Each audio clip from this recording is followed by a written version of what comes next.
Hi, guys. This is Dan Grieb, and welcome back to Whole Life Millionaire. This is episode number 2, and I have got my great friend, Miss Allie McKinnon, in the studio with us today. Welcome, Allie. Hello. Thank you for having me. Oh, my God, Allie. We got an awesome opportunity to have lunch before this interview, and nothing but gold came out of that beautiful mouth of yours. I'm excited to allow our audience to get to know you today a little bit and to explore all things Allie today. Cool. I'm looking forward to that. All right, so let's dive right in here. So, Allie, you're a Florida native, grew up in Ocala, is that right? That is true. Tell me more. So I am born and raised in Ocala. I lived in Gainesville, Florida, and Boca Raton, Florida for a little bit, but my roots are definitely in Ocala. I'm still there, and I love it. That's awesome. Now, the way I met you is you're actually in real estate sales. You are in the new construction sales for a community up there called Calesa Township up there in Ocala. You know, at lunch, you started telling me this journey you were on that led you to Ocala and led you back to Ocala and to working there. And we're not really going to talk that much about where you work as much as how you got there and what has occurred since you've been there, that transformation you've had. So walk me through the last couple of years before you were there. I think you started at a nursing home. So yes, I lived in Boca in 2020. Okay. And COVID happened. Okay. So I got my real estate license from home, did everything online. And I started working for a boutique Champagne and Parisi real estate down there. Okay. And I was like an assistant to a top producing agent. And he was really like my mentor where I learned everything that I know today. So you're working in Boca, you're working for a high-powered real estate agent, you got your real estate license, and then what happens? So I am now in the middle of a divorce. Okay. And, the entire world is different. No one, was expecting what was going to happen, and we didn't really know what was going to happen and what to do with that once we did know. So I relocated back to Ocala at that time. Okay. So you're how old? I was, I'm 33 now. Okay. So 31. So 30. So we're talking 3 years ago. 3 years ago. So 3 years ago, you find yourself experiencing COVID, lockdowns, craziness. Well, we didn't really have that many lockdowns in Florida. Thank God we had Governor Ron DeSantis. You're experiencing COVID, but you're experiencing the unknowns of COVID, and boom, you're also getting divorced. Right. And I'm sure you were planning for that your whole life. Like, I'm going to get married, I'm going to walk down the aisle, I'm going to pledge my life to somebody, and we're going to be married for how long?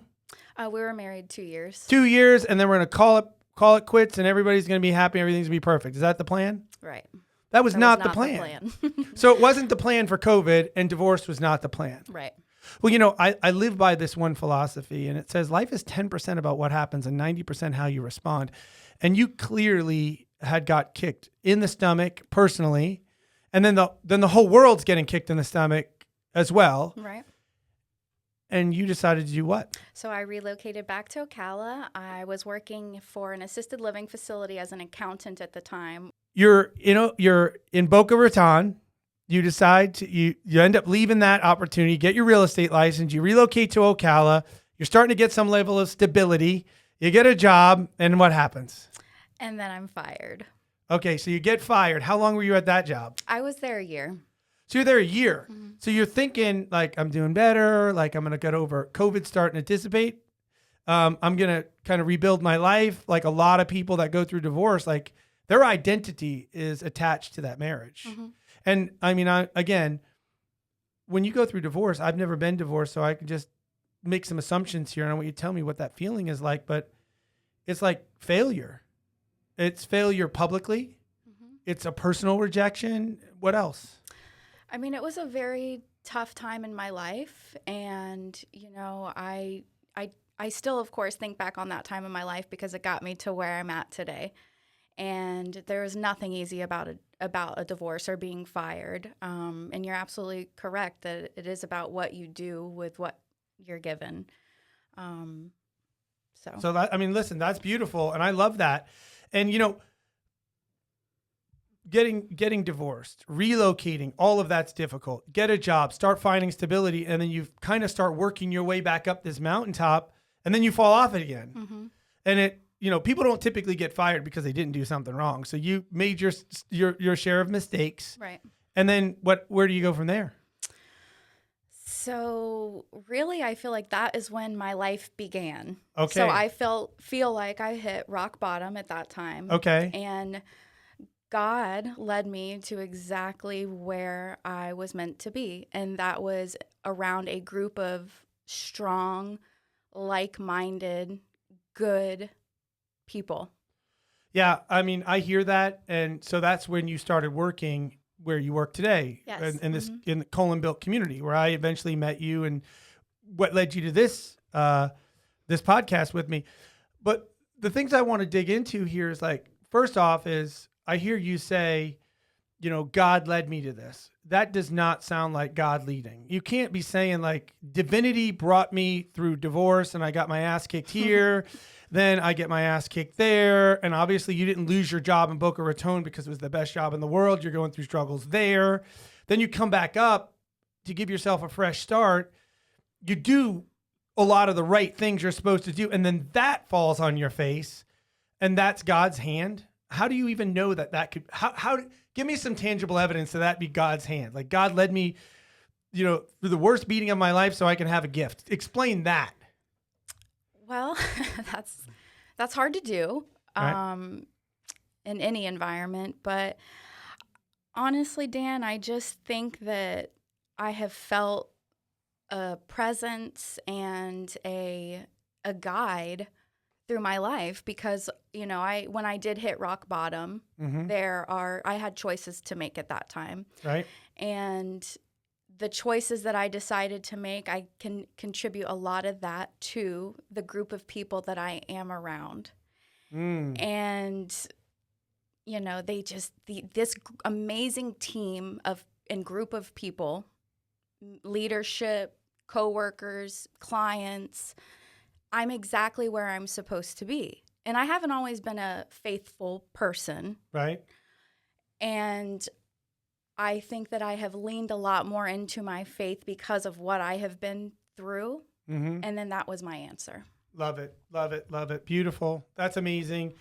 Happy to hear that. Now, have you ever heard of something called, Danny, go ahead and start. This is where, if I was using my phone, we would do this. Go look up the hero's journey and find the image of it. And the hero's journey has these 3 parts in it. And there's a graphic up here on the screen if you want to take a look at it. You can see here. And it really has 3 parts. The first part is called the abyss, or what we call the event, right? Or separation. So separation occurs. That's level 1. And that's where, things are going like they're supposed to be going, and then something occurs. That rock bottom experience you talked about, right? Yes. And then things can never be the same again, right? And you've got that. You 100%, that's a reality of your life, right? Yes. And we're going to come back another day and talk about that. So there is no cliffhanger. We're going to talk about it, right? Yes. So you have this rock bottom experience, and then you go from there to what's called initiation. And in the initiation phase, you now meet the new people. Like Luke Skywalker, he goes out to farm and he comes back and his parents are dead and his whole village has been destroyed. The evil empire has come and killed everybody in his family. He's the only one alive. So there's the event occurs, right? The separation occurs. The initiation is he meets Obi-Wan Kenobi. And he's introduced to the Jedis. Now he's got to learn how to be a Jedi, but he's initiated into a new way of thinking, a new way of growing, a new way of doing things, right? And that's where you are right now in your story. You're at the initiation where you're meeting these people. They're thinking different. They're pouring into you. You're giving the best of yourself away, the parts that you used to keep so guarded and you were so fearful of letting the world see. Now you're seeing it as your beauty. Yes. And then the last phase that we're going to talk about here on your story is the return, how you then go back as the Jedi and you go save the people that were just like you. And that's what we talked about at lunch, the hero, right? Yes. So now you're at this place and you work with these people. And when you talk to me about these people you work with, this doesn't sound like the typical sales job where everybody's out for themselves. Tell me about that. Every single person that enters our environment makes a comment about how wonderful it is to see a sales team care as much as we do about each other. Yeah. And it really is a family. Where's that come from? Because if it's abnormal, somebody's got to change it. Who's changing it? How's that occurring? You wouldn't expect it. I can't answer that. You know, we're all such different individuals from different walks of life. We've all been through so much. And, you know, one of my co-workers, Rachel, I think has said it the best, and it's that our job is hard. Yeah. We have a very hard job, and we're dealing with so many emotions outside that when we are inside behind those doors, if we didn't have the closeness and the relationship that we did do to vent, to cry, we definitely cry back there, Yep. you know, laugh, experience new births, just everything that we're experiencing that you experience in any other environment, our environment is different. Mm-hmm. And I think the reason is because we are all exactly where we're supposed to be. I know I keep saying that, but we are all so different, and we are all leaning into each other and creating this atmosphere that we want to be in. We want to succeed in. Right. So this successful atmosphere you're in, what are the rules? You and I talked about on the ride back, like some of our relational rules, right? Mm-hmm. So we really are the judge, the jury, everything. Right. Back behind those doors. Mm-hmm. If someone does something that they're not supposed to, or if someone's maybe not prospecting how they should be, because let's rewind this a little bit. We are in sales, and that is our objective. Right. Well, my audience is largely entrepreneurs, salespeople, business leaders. So you're speaking their language. Tell me more. They want the culture you're talking about, and that's Right. why I'm not just letting you off the hook. We're going to keep digging into this. Yes. So we have all experienced success, Mm-hmm. and we all want more.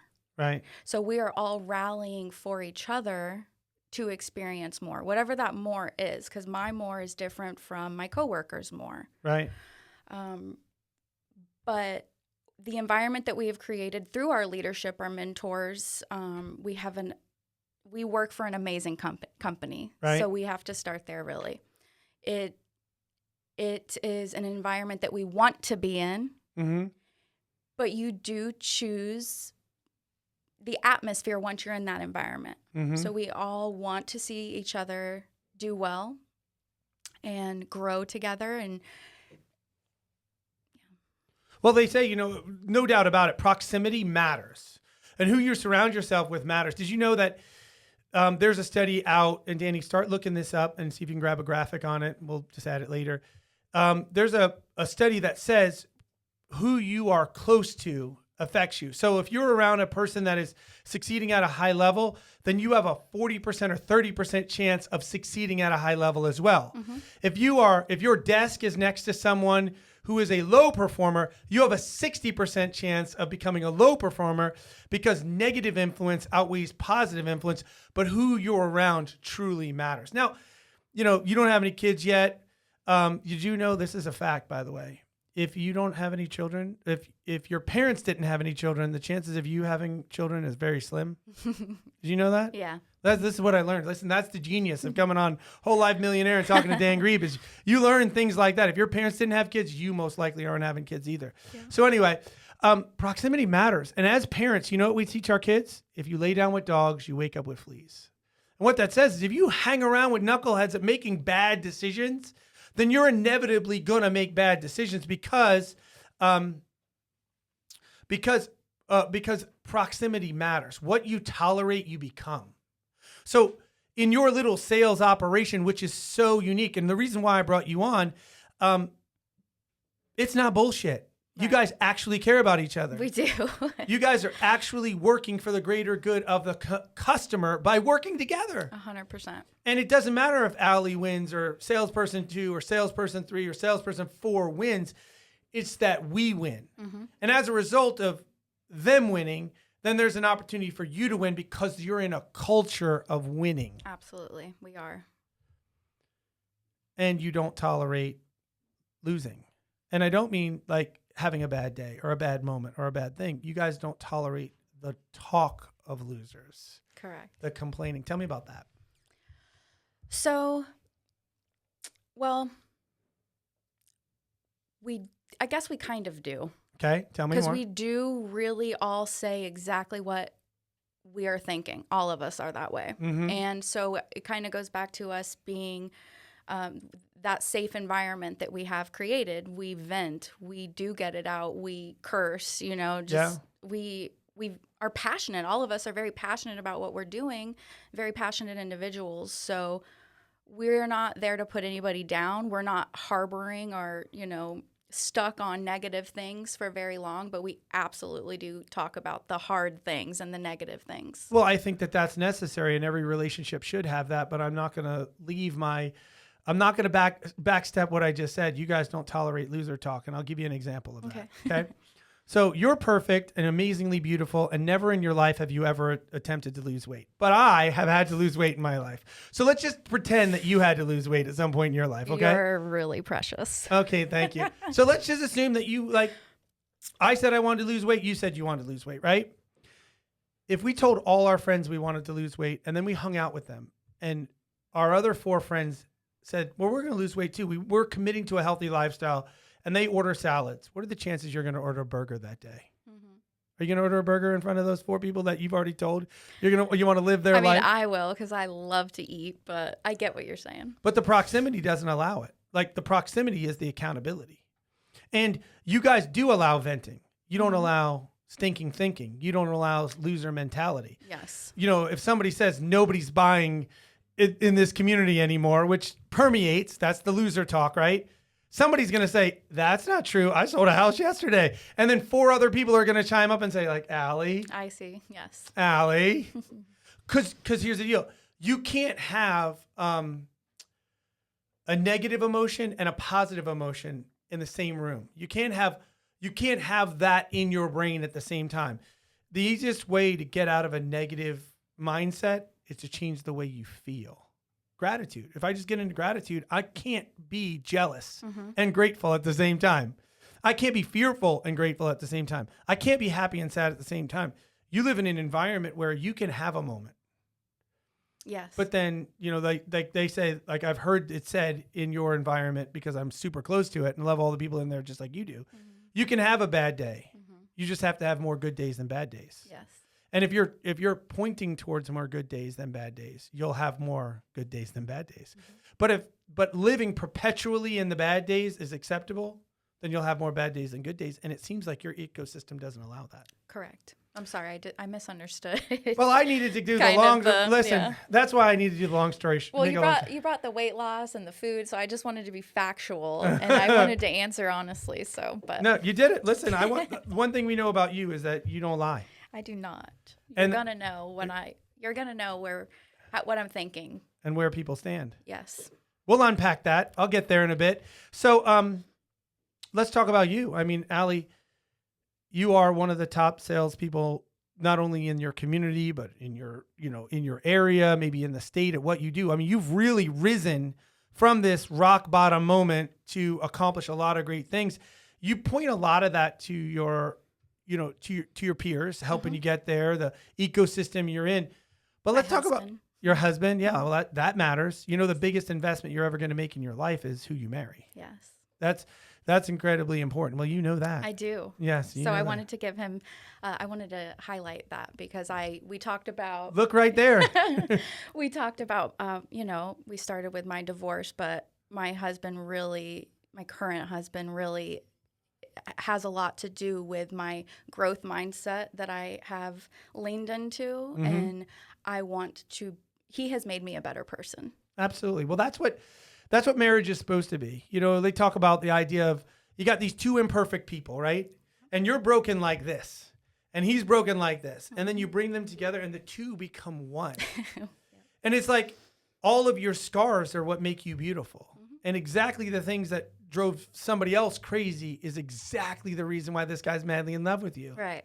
And then, I was just telling a friend the other day, remember the movie Good Will Hunting? Yes, I love that movie. Do you remember the scene where Robin Williams is talking to Will? I can't remember Will. And Will Hunting, and in there's a therapy session, and they're talking about Will's new girlfriend, and he's saying, how do you know you got the right one? And he basically says, I had the goods on her, and she had all the goods on me.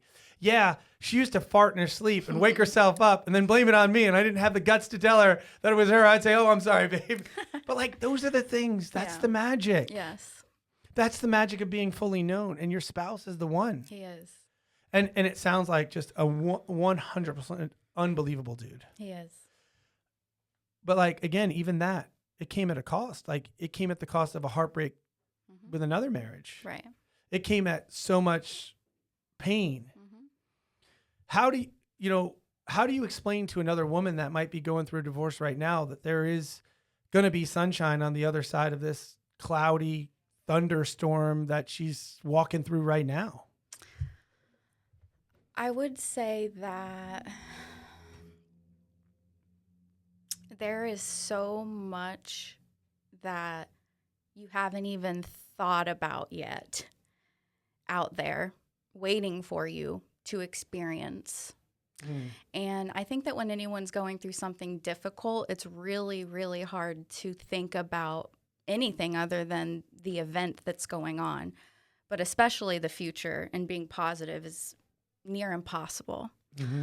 But I would tell that person or that woman to really, really get out there and put herself in the situation to be around people that will be positive and talk about the future and let you believe that you are capable and that you deserve it, because you do. Right. I mean, listen, when you get divorced, I don't know, again, never been divorced, never been a woman either, by the way. I don't know if you're aware of that. So I can't speak about either one of those, and I can't speak from the perspective of a woman, but I've lived with one for almost, 26 years now, been in her life for 28 years with my wife. So I've grown up with her.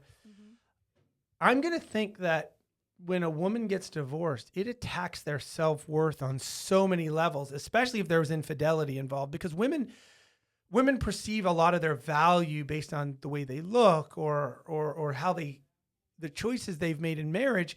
And then when that goes away, it makes you question everything. So how do you rebound into just self-worth when you've been rejected by someone? There might have been infidelity. Like, I'm not saying that was your case, but this lead up to that. How do you rebound from that? I mean, I've just been publicly rejected and not good enough. So my first question for you is, how do you rebound from that? And then my second question is, how do you make the right choices? Because it's very easy to, go out there and get your groove back in all the wrong places. I mean, that's actually way too easy. So tell me about that. Well, I keep going back to being just the people that you surround yourself with, but that's really my answer. And Kevin, my husband, we've known each other going almost 20 years. So we've known we did grow up together. Okay. But, in a different light. So we've been together now 7 years, married, going on 2 years. So just that timeline of having that support and that person that I know is a good person, really, is that's important. Rebounding from the actual separation was hard. I'm definitely not the person to, I guess, guide a woman through that. Bullshit. Well, okay, Dan, defend that one. You made it. Yeah. Like you were lost in the woods and you found your way out. Who better to guide me out of the woods than somebody that was lost in the woods that can guide me? I think you don't give yourself enough credit for actually how influential and how heroic you've been in your lifetime. You think you were just surviving, but like there's always somebody watching. There's the people you have influence over today. There's the people that are watching from the outside. And you just have no idea who's watching you. Right. There are people that are going to watch this that are going to say, I want to grow up to be just like her. I want to overcome my adversity just like her. And listen, if we decided to just go through all your adversity, this would be a 9-hour podcast, wouldn't it? Right. Yeah. I mean, and it's challenging from childhood to 15 minutes ago. And yet you've made choices to do it. And one of the things we said in our pre-interview was you've made choices. Lifestyle choices, you've lost a few pounds. How much? 40 pounds. You've lost some weight since all of this has occurred. You've made some lifestyle choices. You've made choices that you would enter into new relationships. You'd give relationships chances that you otherwise would not have. I mean, why wouldn't you? Very defensive if you're broken or hurt. You've done that. You've given yourself permission to fail, which, by the way, divorce, illness, all the things you've been through. You don't want to prove to the world that you're just going to fail again. So Right. a lot of times you just lock yourself up and say, I'm just going to not take chances. You've given yourself permission to fail. Mm-hmm. And out of all of this, once the storm clouds have all gone away, or those seasons of storms have gone away, standing in front of me right now is a beautiful, capable, strong saleswoman that is making a huge difference in people's lives through who she is and what she does. Am I right or wrong? You're right. Right. And here's the crazy thing. This whole conversation started because my dumbass self could not remember your name and kept calling you something else like 5 times in a row with a name tag on and everything else. Like, let's tell everyone about that encounter. Well, I don't even know what I was calling you, but I clearly wasn't calling you Allie. yeah. I just really, Dan, I felt that you should know my name. Yes, well, we've been working We've together. been working together a long time. And I don't know a where wonderful working relationship. Yeah. So I just wanted you to know who I was and that my name was Allie. That's not what you said. This is my podcast, not yours. So we're going to actually do. So let's just set the table. So we were at a Christmas event and I don't know what name I was calling you, but it wasn't Allie. Do you remember? I think you called me Tony, which is my Tony. coworker's name. No, I don't even think it was Tony. I may have called you Tony. Let's just say it was Tony. Let's Okay. just say it. It wasn't your name. Right. And I knew it wasn't your name. And I corrected myself without you telling me twice or 3 times. Uh-huh.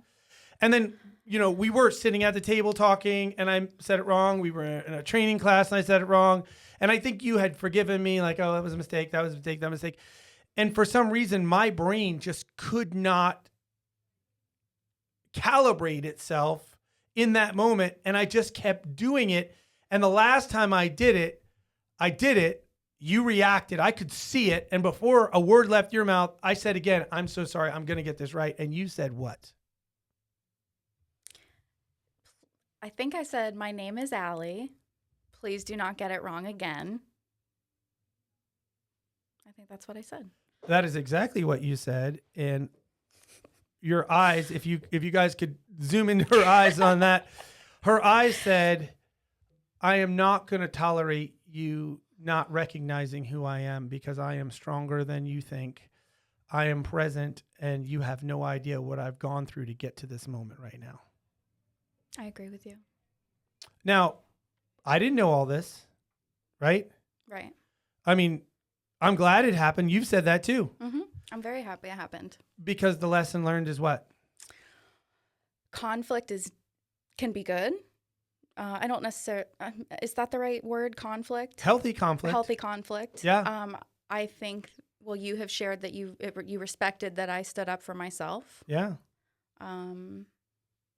I was obviously just testing you so you can prove your self-worth to yourself and live a better life as a result. That's what I'm going to go with. No, the reality here is healthy conflict does help relationships if managed correctly, because if life is truly 10% about what happens and 90% how you respond, then the response matters more than what happened in the conflict. Mm-hmm. Now, this is not a business principle that applies to life. This is a life principle that applies to business. We use it everywhere we can go. Like, to have a great relationship with your husband, you got to go through some stuff. Mm-hmm. Oh, yeah. Because when you go through stuff, that's when you know, especially with women, that's when you know he's not going to leave me. Mm-hmm. Every woman's fear. And I know my wife did the first podcast, which is crazy. My wife did the first podcast. I have a daughter. I am not against, I think we can, in my lifetime, I hope we have a women president. I have women that I work for, I believe in. I am not trying to minimize women at any level. And there might be an outlier that doesn't apply to, but I'm going to say women need to know that the men are not going to leave. And when women realize that you will accept them, their standards, their thing, and you will acclimate yourself to them, they generate a level of security. Mm-hmm. And then relationships can really have a foundation. By the way, guys do too. Listen, I know where I stand with you based on how uncomfortable you're willing to get for me. Yes. And listen, you've done nothing but laugh and smile this whole time, and that's not nervousness, that's you. Mm-hmm. Right? Mm-hmm. So for you to say, please don't forget my name anymore, that is not an everyday thing for you. That's not normal. That's you getting very uncomfortable. Mm-hmm. And then I knew I mattered. Mm-hmm. And then my response to that was how you knew you mattered. Right. And that's why we say run towards conflict. Yes. Do not run away. Because listen, you've done it. Mm-hmm. You've run away before. Mm-hmm. You're good at it. Yeah. Right? Yeah. And you've made decisions based on an encounter like butthole, never talking to that person again, doesn't even remember my name, not doing business with him, doesn't respect me. And you've just allowed all of your wounds to like, boom, this is that. Yeah. And you made your decision and then ejected and never came back. And you know, the tragedy of all of that is both of us have had unbelievable levels of healing as a result of that encounter, that conflict. Both of us. I agree with you. And that's the beauty, right? That's the beauty of it all. That's the beauty of life. So now we've got this strong young lady, Ms. Allie, doing her thing at work. What's your role at work? Who are you there? So I am Allie, the Calesa sales specialist. Right? There's 8 of us. By the way, that's what you do. That's not who you are. Who are you? I'm Allie. Right? And there's more to that. I'm a hero. Right? You're a hero. And people come up to you and ask you questions. Yeah. And people lean on you for what? Support. Because that's your gift. Yeah. And you found that. I love helping people. Right. Within your team and out there in the world. Mm-hmm. So you do that. That's the way you generate revenue, but that's also how you live your life. Mm-hmm. Didn't you want to be the team leader there once? I did, yes. You thought you were telling me something in confidence? Yes. No, I don't mind. Cool. Everyone knows. It wasn't a secret by any means. Okay, you wanted to be the team leader? Yeah. And? So my role, my background is management, leadership. Like I've always felt like that is what I was called to do, right? To be a manager. Well, that's definitely not what I was called to do. Okay. And, you know, just learning, the company that I work for, we are an extensive just growth training. Right. Just how can you be better? A real estate company thinly disguised as a people development company thinly disguised as a real estate company. Mm-hmm. A lot of broken people changing their lives as a result of where they work. So you're a growth organization thinly disguised as a development and real estate company. Yep. And we're creating wonderful communities that have a lifestyle to them that you will not experience anywhere else. Yeah, I love that. And, you know, I hear the word community and you think houses and playgrounds and pools and private schools and interfaiths. And I also hear the word community. And I think people all coming together for a common goal. Yes. To live a beautiful life. That's occurring in the sales center. Mm-hmm. Can't erect that. Right. Can't mix concrete together to get that. Can't build that. It happens as a result of choices. 5, 6, 8, 10, 12, 30, 40 people all coming together and saying, I'm making a choice. I'm making a choice to leave my old self behind and lean into the new, better version of me. Yes. And then the rest of those people opening the doors and saying, I want more people in my community. No limits. Next person comes in, black, white, male, female, young, old. You're welcome. These are our standards. We're going to take great care of each other. We're going to love each other. We're going to be growth minded. We're going to grow. We have levels of production we expect, and we will help you get there. And then you ask, like, well, why is it that a place like Calesa Township takes such great care of their customers? Because they take such great care of each other. Exactly. And here's the reality. Who determines culture in an organization? The workers. That's right. Leadership can put all kinds of fancy phrases up on the wall. They can tell you the mission is blank. Right. And then it's up to the employees to make it happen. Mm-hmm. It's up to them to actually do it. Mm-hmm. So no credit belongs actually to the leaders. The credit belongs to the people. And here's where it's like, again, what's fascinating about you is we know that the backbone of that organization, that group, is you. And you won't accept it. What? You won't accept the reality that there are leaders in your organization, and I'm not talking about sales managers, VPs. I'm talking about the group that works together every day behind closed doors. The 8 heads. The 8 heads they're living life together while serving their community through real estate, right? Yes. You're the heart. You're the backbone, the ones that they all cry to first Mm-hmm. because they know that you'll accept them. And I asked you who you were. How's my volume, Danny? I thought I lost it for a second. Okay. I asked you who you were in that, and you started telling me what you did. But who you are is you're the backbone. You're the heart. And that title of leader does not need to be on your desk. Right. Because when people are broken, where do they go? To me. Sounds like leader to me. Mm-hmm. Sounds like the leader to me. Now, there are other leaders that have their roles, right? Mm-hmm. When the boat is a little bit, rocky and we don't know if we're going to sink, they come to you for comfort and they go to that person for direction, right? Yeah. And you've embraced that. Absolutely. And that's exactly what you do. And that's your sales approach too. Mm-hmm. Now, again, so different than me. Mm-hmm. So different. My approach is I'm going to control everything. I'm going to make it happen. Just hunker down and I'll drown. You won't. And you're like, no, you'll be fine. I've got you. Mm-hmm. I'm going to hold you. I'm going to step every step of it with you. And then you actually do. Right. Where does that come from? I honestly, Dan, I think it comes from I want to be what I need. Tell me more. What do you need? Or needed. Okay. Tell me. Because I don't need anything any longer. Mm-hmm. I have a wonderful husband. Okay. And to touch on what you said a little bit, I have no doubt. I have no fears. I know that that's one thing in my life that I do not have to worry about. And it's very special. And I hope that everyone gets to experience that. So I have been through a lot in my life, and I have not always had someone to go to when I needed the support or the backbone. I've always been that for myself, truly. I mean that. Right. And so when I was put into this environment in this community, I wanted that title. I wanted everyone to know I'm the leader. I wanted the recognition.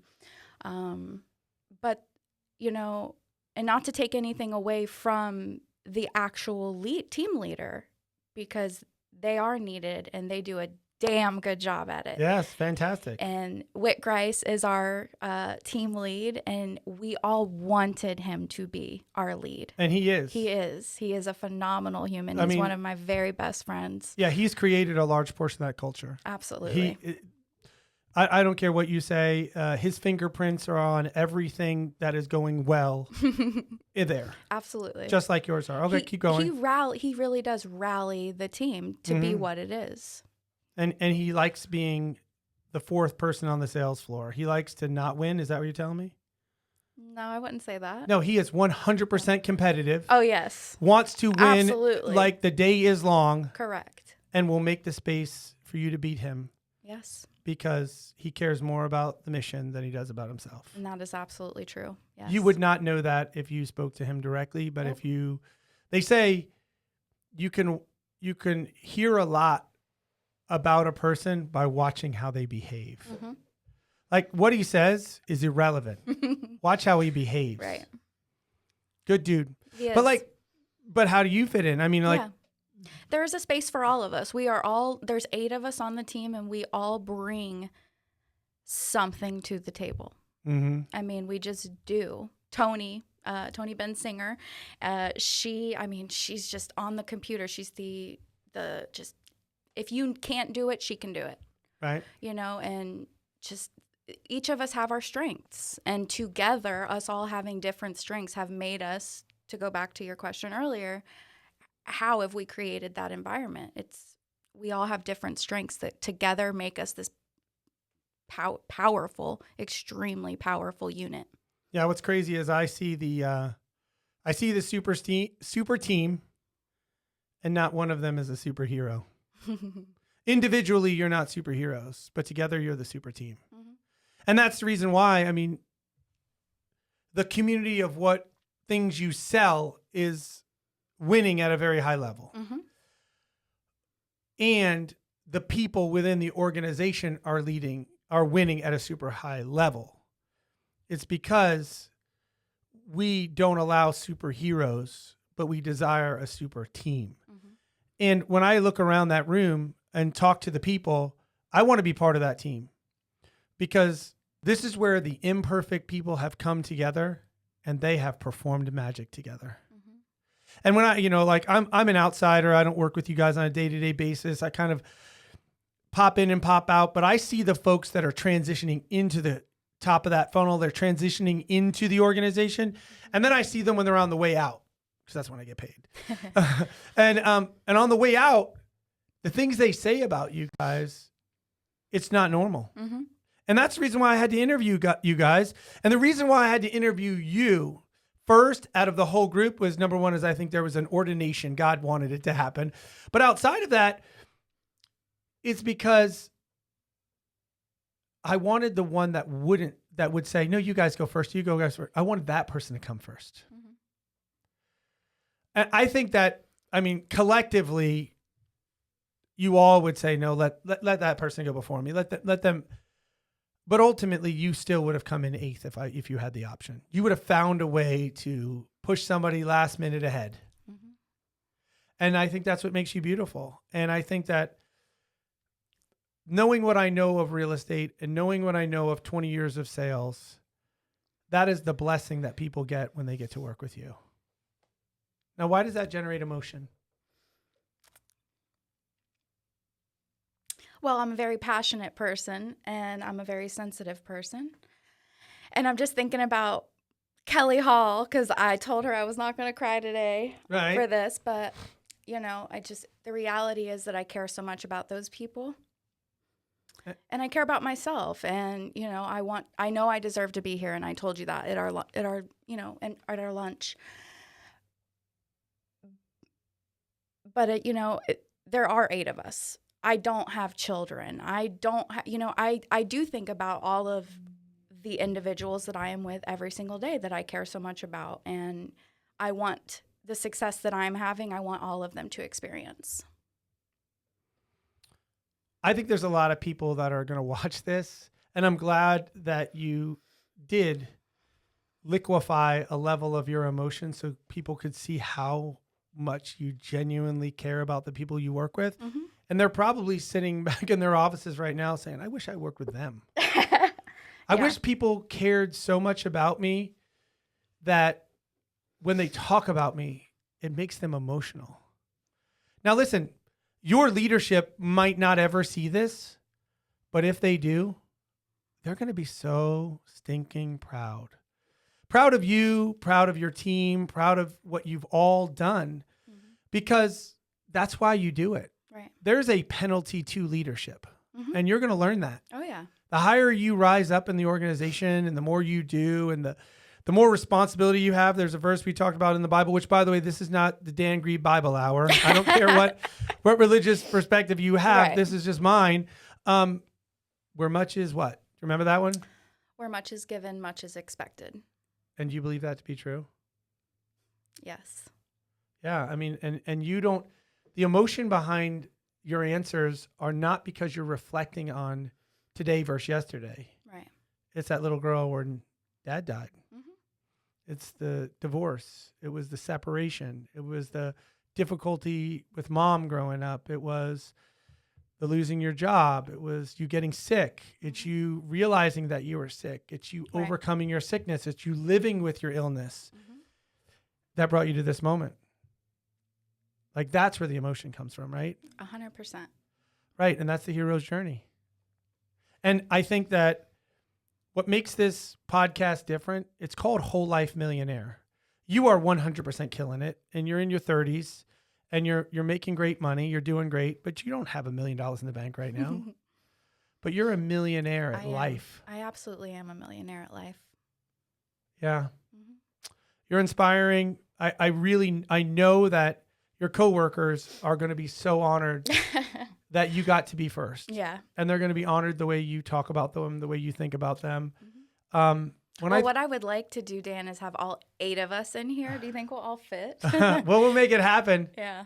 I think that'd be cool. We'll do it. Well, as we wrap up here, what I want to say is people are going to watch this and they're going to say to themselves, I want to be just like her. And I want to persevere like her. And here's what we know. Your life's not over yet. Right. So they say in life, you're either entering a storm, currently in a storm, or exiting a storm at all times. You're either entering into adversity, experiencing adversity, or exiting that adversity at all times in your life. The season right now, the waters are a bit calm, but the next season they may spark up again. Wisdom and character comes from how you behave amongst the storm. I know you well enough to say, if I was your father, I'd be so extremely proud of you to hear the woman you've become and the choices you've made, because you have every excuse in the world to not be this person. So thank you for taking the time to come on here. Thank you for being so incredibly vulnerable. Thank you for sharing the best of yourself, the worst of yourself, and giving us all, a real inspiration to be better and to know that no matter what season you're on in life, the story ends well. Thank you, Dan. You are worth it. Guys, we're going to keep doing this. We're going to keep interviewing folks that are right here from Central Florida. I'm going to bring in a bunch of my friends, but if there's somebody that has lived the imperfect life and has found a way to be a millionaire just like us, would you recommend them to me? Because I want to get to know these people. You're my tribe. You're my people. I don't want to be around the rich and famous and perfect. Right. I don't want to be around the people that won despite their adversity. And you, young lady, have won. Thank you so much. I'm not going to say anything more and make you cry anymore. So if there was a person that needed a little bit of Allie inspiration at the end, what are the things you think about? So Ken Colin is the owner-developer of Calesa Township. Okay. And he sends us, the employees, a end-of-the-year letter every single year. And last year, 2023, so 2 years ago, the card stated, "May your grace become deeply rooted." And I still have that card. I carry it with me. It was on my office, hanging up in my office, but we're in a transition period right now, so I carry it with me. And it's something that I have really, really wanted to peel back and understand, because I've always heard that word grace. Mm-hmm. What is grace? Pull up the definition of grace on the screen. It's very similar to what he wrote in the card. Basically, your kindness, the way you react. Yep. The exercise of love, kindness, yes. mercy, favor, and the disposition to serve another. Right. So if you made that become deeply rooted. Mm-hmm. Those words on a piece of paper meant a lot to you. Yes. I think after this episode drops, the words that you write on a piece of paper are going to matter deeply to others, because I think you're already there. I think you're a lot further down your grace journey than you think. And you've been refined. And I think that this season of your life is your season.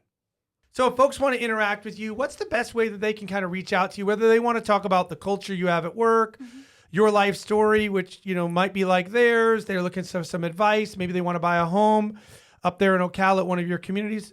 What's the best way for them to get a hold of you? So I am on all social media. I have Facebook, TikTok, Instagram. Allie Sells Calesa is my TikTok, ALLIESELLSCALESA. And then my name is Alexandra McKinnon on Facebook. Rock on. And we'll put that into the show notes. Allie, thank you so much for your time. You're amazing. This is wonderful. Whole Life Millionaire. Thank you so much for having me, Dan. God bless you. Thank you. Thank you.